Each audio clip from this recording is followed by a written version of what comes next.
Gia.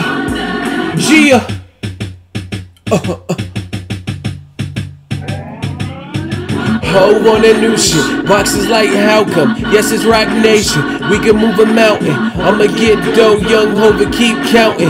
Al Heyman fighters, I'ma need a new accountant. Jab like Zab, you can get this headshot. I'll be out in Brooklyn, Brownsville, the best side.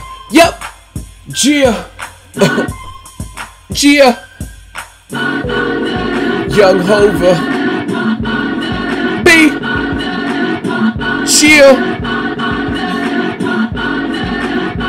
So, cut that shit off. What up, Fight World? It's your boy Ego, and I'm back with some more boxing. So it looks like rapper Jay-Z, also known as Sean Carter, has officially announced his endeavor into the world of boxing. So I want to say congratulations to Mr. S. Carter. I'm a longtime follower of his music. I respect the man for his hustle and his grind, and just overall being a businessman, going up against other top competitors. I wish him the best of luck. And I like that boxing, if you will, is similar to Sean Carter's story from Jay-Z's story, in the sense of everyone loves a good underdog story. This is a dude who came from the projects. He's from Bed-Stuy, Brooklyn, and he was dealing drugs and whatever, living the street life, the fast life. And he was able to take that hustle and that business sense and flip it into the rap game. The dope game and the rap game are very similar in a lot of aspects. You got clients and you got crack and you got, you got to sell product to somebody. So very similar, a lot of similarities with the hustle and just overall that work ethic and that grinding mentality. Anyway, Jay-Z was able to clean up his act, do music. In my opinion, I think he's a dope MC. I like his music. Reasonable Doubt Classic, Blueprint are probably my favorite two albums from Jay-Z. And he was able to flip that and to become famous in corporate America. Not a lot of rappers can do that. A lot of them, they live the street life and they don't know how to act in front of certain people or have business meetings. But the dude came from nothing and he was able to flip that and parlay that into different business ventures. And now he's a multi-millionaire. He has money invested in the NBA. Now he's taking on boxing. So I want to spend some time talking about that. Like I said, I respect the man's hustle to come from that and then to flip it into what it is today. He's also married to Beyonce, who is perhaps one of the biggest R&B stars currently on the planet. So just a powerhouse duo. And I respect anybody that's getting money, and I respect people with that business sense and entrepreneurs. I just really dig that. You know what I'm saying? So welcome into the boxing world. It looks like he's already off to a faster start than 50 Cent, who is another rapper, hustler / actor and all that, who got into the boxing world. Now, the thing with 50 is I don't think he used his same hustle that he used to get into the rap game into his boxing game. He has a lot of good fighters, talented fighters, and for whatever reason, he wasn't giving them fights. James Kirkland, they say he may fight Canelo. I haven't heard it from anything.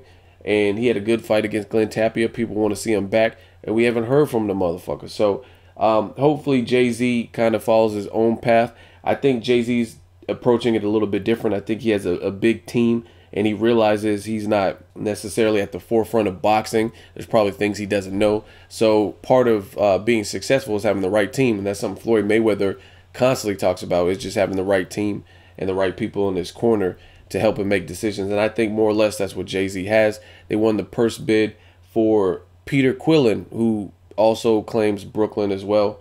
And he's going to fight Matt Korobov. That's a good fight. That's a tough fight. A lot of you guys don't know about Matt. He's Russian. He's southpaw. He has some power. And he's been in there with guys like Derek Finley. It's a good fight. Personally, I wasn't really impressed. Peter Quillen's my dude, too. I've interviewed him multiple times. I wasn't too impressed with his last performance against the other no-name person, Lucas Konecki or whatever his name was. I wasn't really impressed by that performance. It went the distance. And I think with that type of fighter, someone who's unknown, you're supposed to do what Danny Garcia did. So at least Danny Garcia, Rod Salka, and knocked him out in 2 rounds. I think Peter Quillen let pretty much a nobody, a stiff, go the distance, and it's not a good look.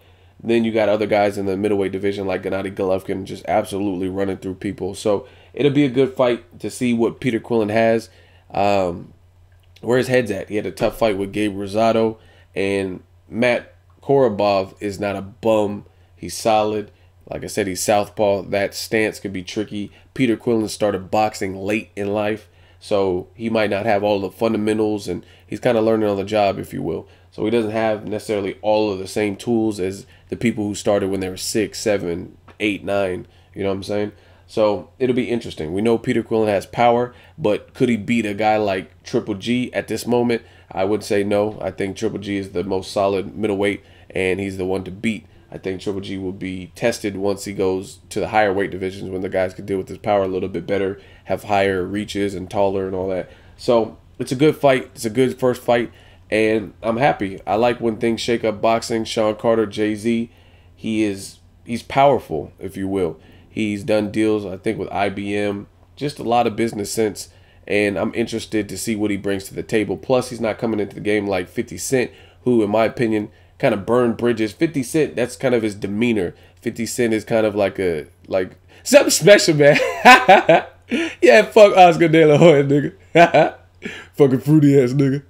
You know what I mean? He's like, talk shit, roast people, beef. That's how he came in the rap game. And I think he took that same approach into the boxing industry. But it's different. The rap game is different because, you know what I mean, people can retaliate, make diss songs back at you. You know what I'm saying? You diss Jada Kiss. You know what I mean? Jada's going to make a song back at you. Oscar De La Hoya is a businessman, a former fighter. He's not a rapper. I mean, he was a singer, but he's not a rapper. He's not going to make diss songs and stuff like that. So you don't want to burn those type of bridges. They're two different industries in that regard. And like I said, I'm just anxious. I think Jay-Z's been pretty successful with the Barclays. I think he owns a percentage of it or stock in it.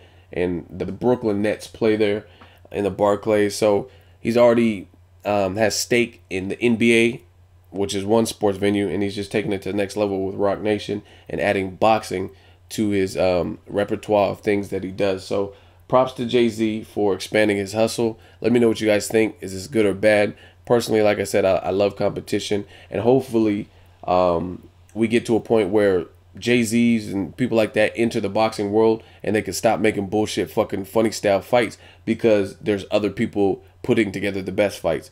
So I like when the market is not cornered. You know what I mean? A couple years ago, it was really main events, Golden Boy, and Top Rank. You know what I mean? And mainly Golden Boy and Top Rank.